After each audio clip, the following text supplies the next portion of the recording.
이른 아침 마당 안으로 대형 트럭 한 대가 들어오고 있는데요. 도대체 뭘 싣고 오는 걸까요? 트럭에 실려 있는 것은 인근 지역에서 수거된 폐유리병입니다. 이곳은 유리병을 재활용하기 위해 분류하는 공장인데요.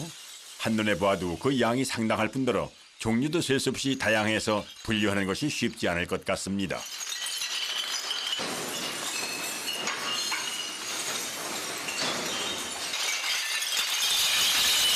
사기, 세라믹, 밥그릇 깨는 거, 유리와 사기는 극과극입니다. 사기는 사기대로 유리병만 담아둬야 되는데 어떻게 돼가지고 전부.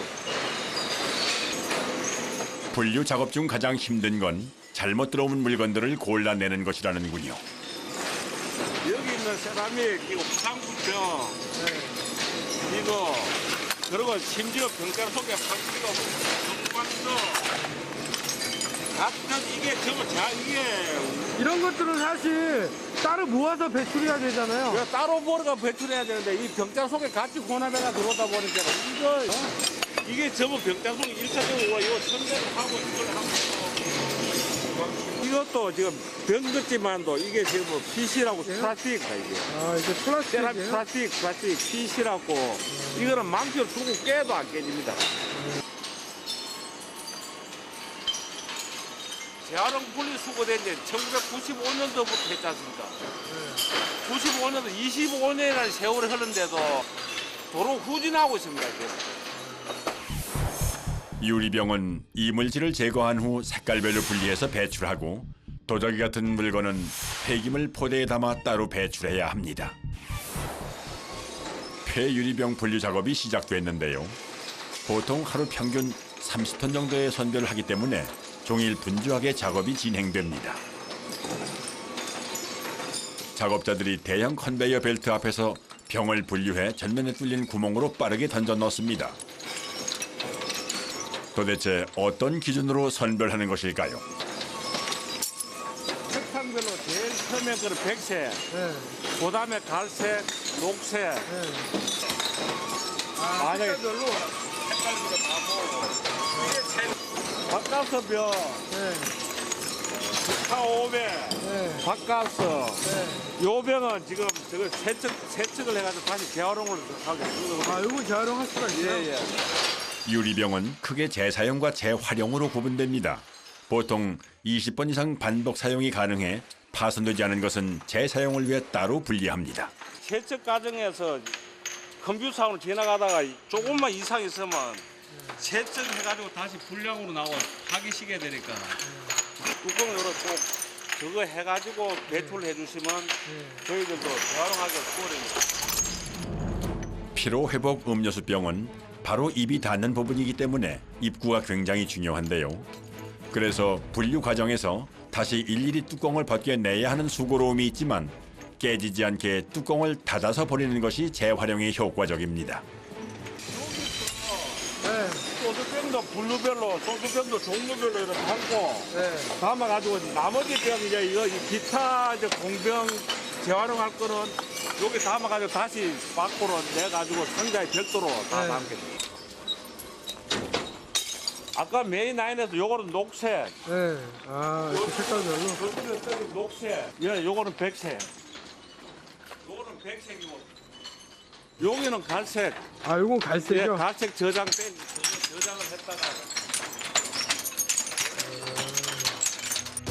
온전한 병은 재사용을 위해 분류되고 깨진 병은 색깔별로 분류를 합니다. 그런데 이렇게 분류하는 이유가 뭘까요? 다시 병을 만들려 그러면 색깔 혼합되면 안 됩니다. 그러니까 백색하고 갈색하고 녹색하고 삼색을 분리하는 이유가 거기 있습니다. 공장 한편엔 유리가 들어있는 가마니가 산처럼 쌓여 있습니다. 얼핏 봐도 양이 어마어마합니다.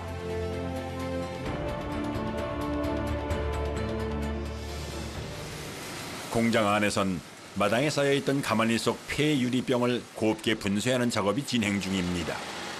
재사용되지 못하는 많이 파손된 병들의 재활용 방법이라고 하는데요. 과연 어디에 쓰려는 걸까요?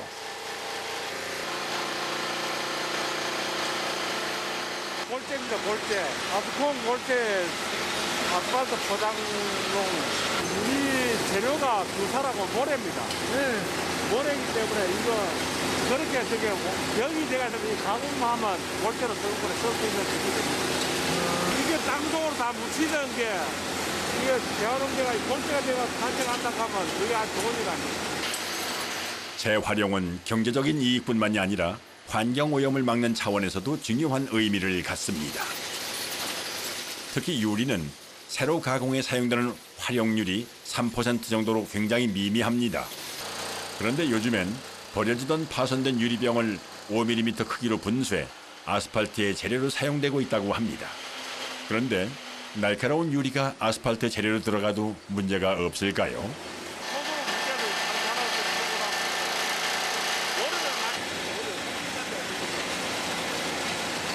진짜 멀쩡하네요. 예, 멀쩡합니다. 일반 유리로 사는 문제면 손을 찌르는 데가 있지만 이거는 가공을 했기 때문에 맷돌 방식으로 갈아내는 원리로 유리 입자가 회전하면서 각이 없어져 안전엔 전혀 문제가 없다고 하네요. 작업자가 분주하게 공장 안으로 들어가더니 하얀색 포대를 들고 나옵니다. 재활용을 하기 위해 물건을 수거하는 중이라는데요. 과연 어떤 것일까요? 여기서 나오는 저기 네. 폐 비닐. 폐비닐. 예, 이제 그 장갑이나 이런 걸 만들고 저 불량이나 이런 거 이제 네. 담은 거예요. 재생 가공을 해서 예. 원료로 만드는 거죠. 아, 이걸 또 다시 또 재활용할 수가 있는 거예요? 네네. 예. 비닐봉지의 연간 국내 소비량 235억 개. 이는 한반도 면적 70%를 덮을 수 있는 양인데요. 재활용품 가운데 폐비닐이 차지하는 분량이 3분의 1 정도라고 하니 실로 그 양이 어마어마합니다. 그 많은 양의 비닐이 재활용되지 않는다면 모두 매립이나 소각되어야 하기 때문에 비닐의 재활용은 정말 중요한 문제입니다. 그냥 버려진다고 생각을 하면 다 이게 그 환경 오염의 주범이 되는 거죠. 네. 이 업체에선 매일 하루 10톤 이상의 비닐을 수거해 가공하는데요. 비닐이 모이면 무게가 상당하기 때문에 수거도 쉬운 일은 아닙니다. 이게 다시 가공을 하면 예. 펠렛 형태의 예. 그 원료로 이제 다시 가공이 되는 거예요. 알갱이 형태로 된. 비닐 만드는 업체로 다시 가서 예. 그걸 녹여서 다시 이제 비닐로 만드는 거죠. 아, 녹여서. 예. 그럼 이 비닐 형태가 펠릿 됐다가 다시 비닐 됐다 이런 형태네요. 그러니까? 그렇죠. 예. 수거한 비닐을 싣고 재활용할 수 있는 상태로 가공을 하기 위해 출발합니다.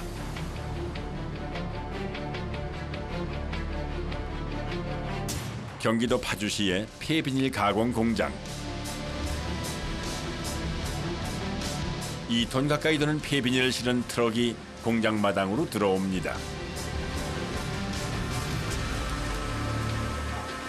오늘은 지금 들어온 폐비닐 외에도 작업이 밀려 있어 하루 종일 바쁘기 때문에 작업자들이 빠르게 하차 작업을 진행합니다.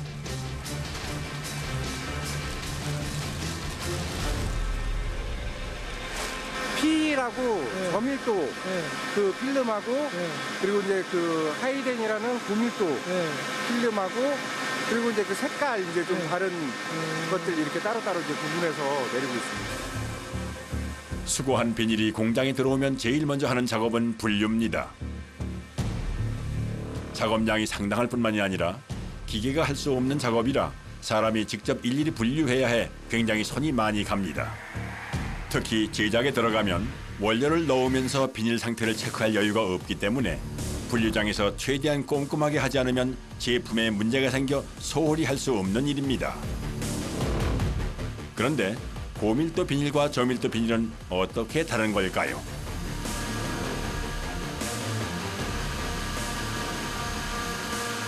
투명처럼 보이는데 이거는 고밀도고 이거는 저밀도거든요.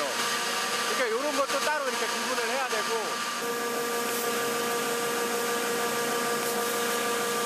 이거는 당기면 어느 정도 늘어나다가 이렇게 쫙 찢어지는 그런 성향이 있고요. 이렇게 당겼을 때 한 번에 쫙 나가지를 않아요. 이렇게 늘어나는 성질이 좀 많죠. 이게 저밀도요? 예, 저밀도가 늘어나는 성질이 더 좋아요. 잘 찢어지는 것이 고밀도, 질긴 것이 저밀도 비닐입니다.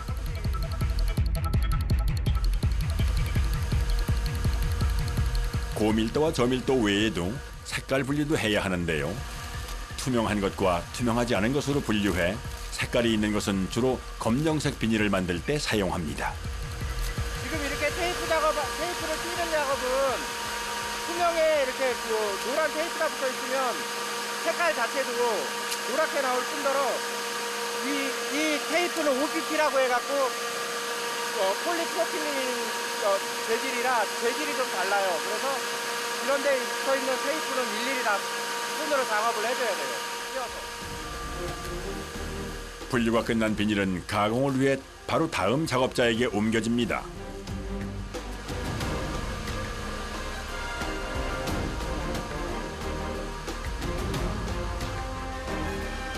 이제 본격적인 가공 작업이 시작됐습니다. 작업자가 원료 투입구 옆에 앉아 끊임없이 비닐을 넣는데요. 기계가 돌아가는 내내 잠시도 쉬지 않고 계속 넣어줘야 해 한시도 쉴 틈이 없습니다.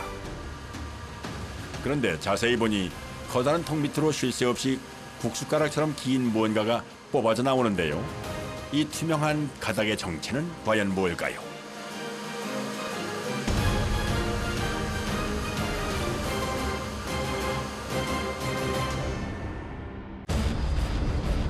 경기도 파주시 폐비닐 가공 공장. 정신없이 뽑아져 나오는 이 투명한 가닥의 정체는 바로 폴리에틸렌 조각을 만들기 위한 원료입니다. 200도 이상의 고온으로 녹여 길게 뽑아낸 원료는 바로 냉각수에 담가 식힌 후 작은 조각 형태로 만들어집니다.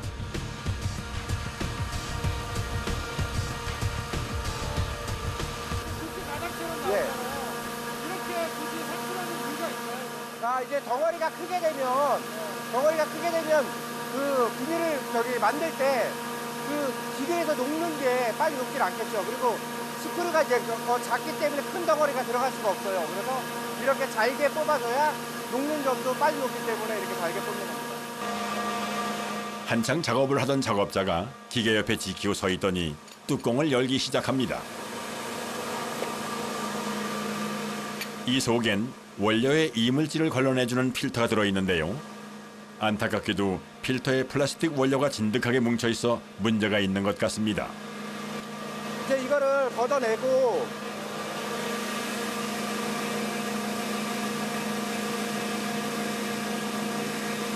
뭐 거뭇거뭇한 거라든가 이런 먼지 같은 게 많이 이제 그 묻어서 나오거든요. 이제 그런 거를 걸러내는 효과가 있는 거예요.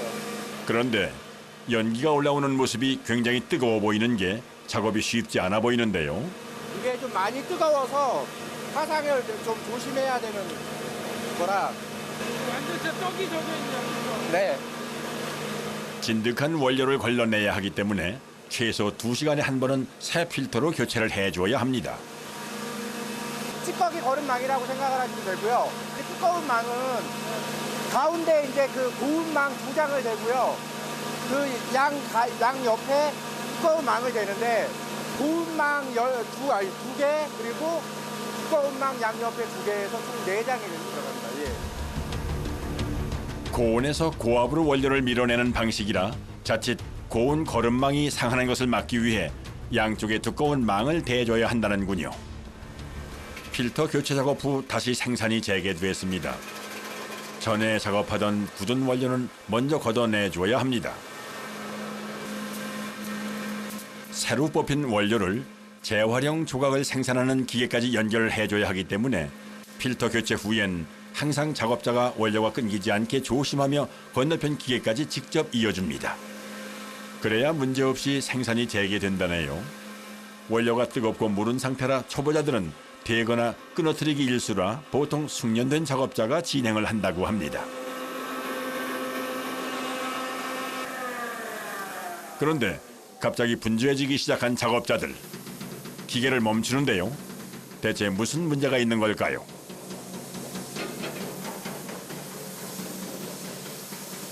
애써 연결했던 원료를 전부 걷어냅니다. 너무 뜨거운 게 들어가게 되면 냉각이 안 되다 보면 이제 너무 물러지니까 밀려서 이게 이제 떡이 돼가지고 이제 안 잘리는 거예요. 그래서 지금 이제야 원료가 제대로 나오기 시작합니다. 지름 2mm 정도의 굵기로 뽑힌 원료는 냉각을 통해 굳힌 후 쌀알보다 조금 큰 크기로 자르면 완성이 됩니다. 재활용 조각은 보통 25kg씩 포장해서 새로운 비닐을 만드는 공장으로 납품이 된다는군요.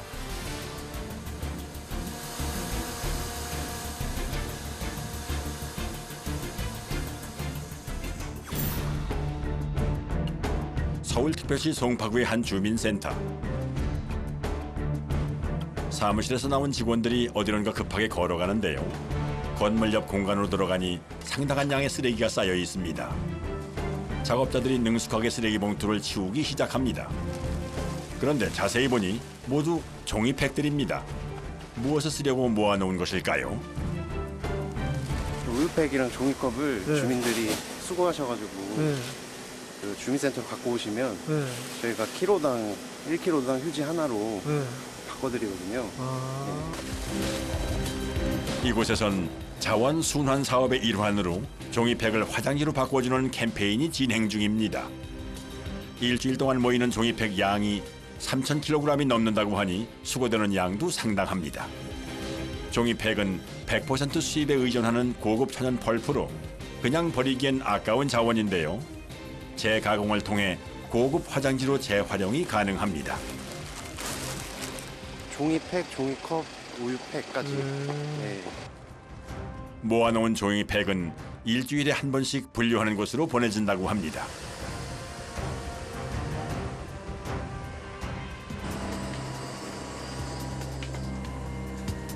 경기도 포천의 종이팩 분리 공장. 공장에선 방금 도착한 트럭에서 종이팩을 내리는 작업이 진행 중인데요. 양이 어마어마합니다. 한 달이면 평균 100톤 정도가 된다고 하네요.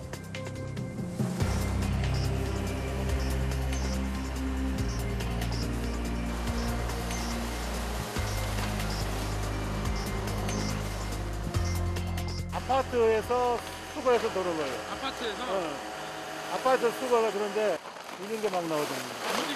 유리병도 들어있고 뭐 이거 이런 것도 들었고 여름에 냄새 날 때는 이런 거 돌려내기가 상당히 힘들어. 너무 힘들어요. 종이팩만 모아서 들어온 쓰레기지만 다른 쓰레기들이 많이 섞여 있어 일일이 사람이 분류 작업을 해야 합니다. 그런데 양도 엄청나고 분류할 것들도 많아 작업이 쉽지 않습니다.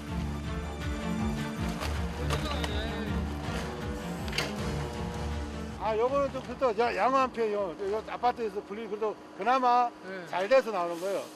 근데 이거보다 더 심하거나 막 옷걸이라도 병 뭐 조그만 쓰레기는 다 들었어. 이게 다 여기 전부 다 이게 우유팩에서 나온 거예요. 이거 전부 다. 아, 이런 이게 거. 지금 모아놓은 거예요, 지금? 분리수거가 너무 안 돼. 이건 뭐예요? 이거 뭐 배감인가 뭐가 뭐 이거 옷부터 뭐 이거 뭐 없는 게 없어. 신발부터 이런 것도 들었어. 신발 네. 이거 병이고 뭐 여기도 기저귀. 기저귀요? 예. 기저귀가 왜 여기서 나와요? 그 기저귀 같은 이런 것도 막 우유팩에다 넣어놓고 아. 이렇게 온다고. 분리수거가 이렇게 안 돼.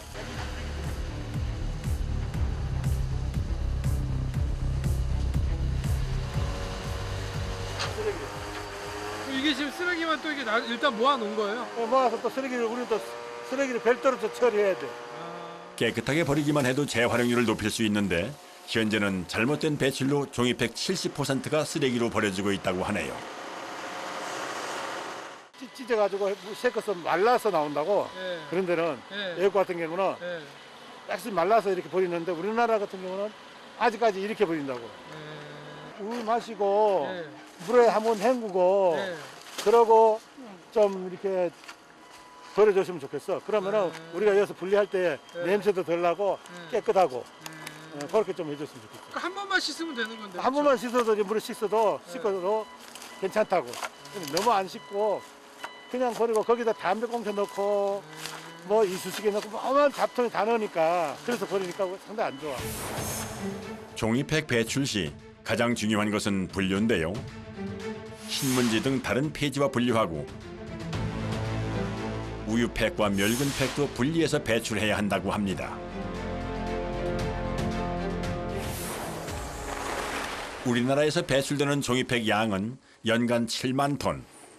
일반 폐지와 분리 배출해 100% 재활용이 된다면 연간 650억 원의 외화 절감과 함께 20년생 나무 130만 그루를 심는 효과가 있다고 합니다.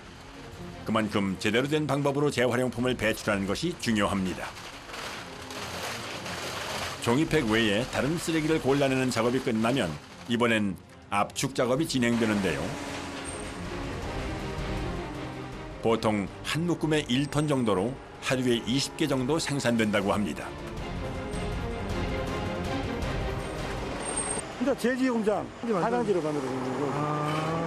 그러니까 여기서 나갈 때 우유팩만 다 모아줘야 잘 분류가 돼야 되겠네요. 그러니까. 그렇죠. 그렇죠? 잘 돼야지. 그래야 깨끗하게 돼야지. 그래야 거기 가서 세척 한 번 하고 두 번 하고 한 번 하고 그러지. 여러 번 해야 되잖아. 그러면. 그렇죠. 그렇죠. 그래서도. 오늘 작업한 압축 종이팩이 25톤 대형 트럭에 실려 출하됩니다.